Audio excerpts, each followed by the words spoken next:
BJP ಎರಡಕ್ಕೂ ವಿರೋಧವನ್ನು ವ್ಯಕ್ತಪಡಿಸ್ತಾ ಇದ್ದಾರೆ. ಬಿಜೆಪಿ ಅವ್ರ ಕೆಲಸನೇ ಅದು. ಈಗ ವಕ್ಫ್ ಬೋರ್ಡ್ ಬಿಲ್ ಬಗ್ಗೆ ಅಸೆಂಬ್ಲಿ ಒಂದು ರೆಸಲ್ಯೂಷನ್ ಮಾಡ್ತು. ಅದಕ್ಕೆ ನಾನು ಸರ್ಕಾರಕ್ಕೆ ಧನ್ಯವಾದ ಹೇಳ್ತೇನೆ. ಇನ್ನು ಕಾಂಟ್ರಾಕ್ಟ್ 4% ರಿಸರ್ವೇಷನ್ ಏನು ಪ್ರಸ್ತಾವನೆ ಇದೆಯೋ ಇದರಿಂದ ಏನು ಅಲ್ಪಸಂಖ್ಯಾತರಿಗೆ ಅಂಥದ್ದೇನು ಲಾಭ ಆಗಲ್ಲ. ಕಾಂಟ್ರಾಕ್ಟ್ ಕೆಲಸ ಅವ್ರು ಆಲ್ರೆಡಿ ಮಾಡ್ತಾ ಇದ್ದಾರೆ. ತೇಜಸ್ವಿ ಸೂರ್ಯ ಅವ್ರು ಹೇಳೋರು ಸಾಬ್ರು ಟೈರ್ ಪಂಚರ್ ಹಾಕೋರು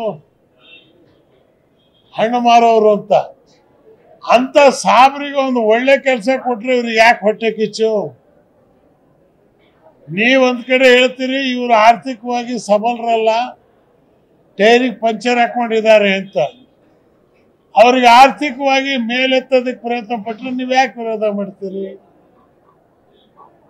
ಯಡಿಯೂರಪ್ಪ ಇದ್ದಾಗಿದ್ದು ಆಗ್ಲಿಲ್ಲ. ಸೊ ಇಲ್ಲೇ 2 ಬಿಜೆಪಿ ಇದೆ, ಒಂದು ಯಡಿಯೂರಪ್ಪನ ಬಿಜೆಪಿ, ಒಂದು ತೇಜಸ್ವಿ ಬಿಜೆಪಿ. ಸೊ ಹಾಗಾಗಿ ಇವತ್ತು ರಾಜ್ಯದ ಜನತೆ ಇದು ಯಾವುದಕ್ಕೂ ಕಿವಿಗೊಡಲ್ಲ ಅನ್ನಕ್ಕಂಥದ್ದು ಸ್ಪಷ್ಟ. ಆದ್ರಿಂದ ಇವತ್ತು ಏನು ಬಜೆಟ್ನಲ್ಲಿ 4,000 ಕೋಟಿ ರೂಪಾಯಿ ಕಾಂಗ್ರೆಸ್ ಪಕ್ಷ ಪ್ರಣಾಳಿಕೆಯಲ್ಲಿ ಹೇಳಿದೆ 10,000 ಕೋಟಿ ಕೊಡ್ತೀನಿ ಅಂತ. ಆದ್ರೆ ಬರೀ 4,700 ಕೋಟಿ ರೂಪಾಯಿ ಕೊಟ್ಟಿದ್ದಾರೆ.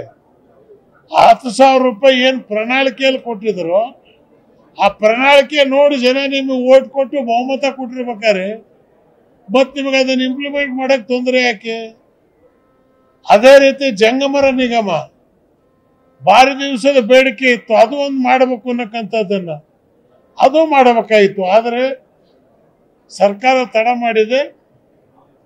ಸರ್ಕಾರ ಇದನ್ನು ಮಾಡುತ್ತೆ ಅನ್ನಕ್ಕಂಥ ವಿಶ್ವಾಸ ನಾನು ಇಟ್ಕೊಂಡಿದ್ದೇನೆ.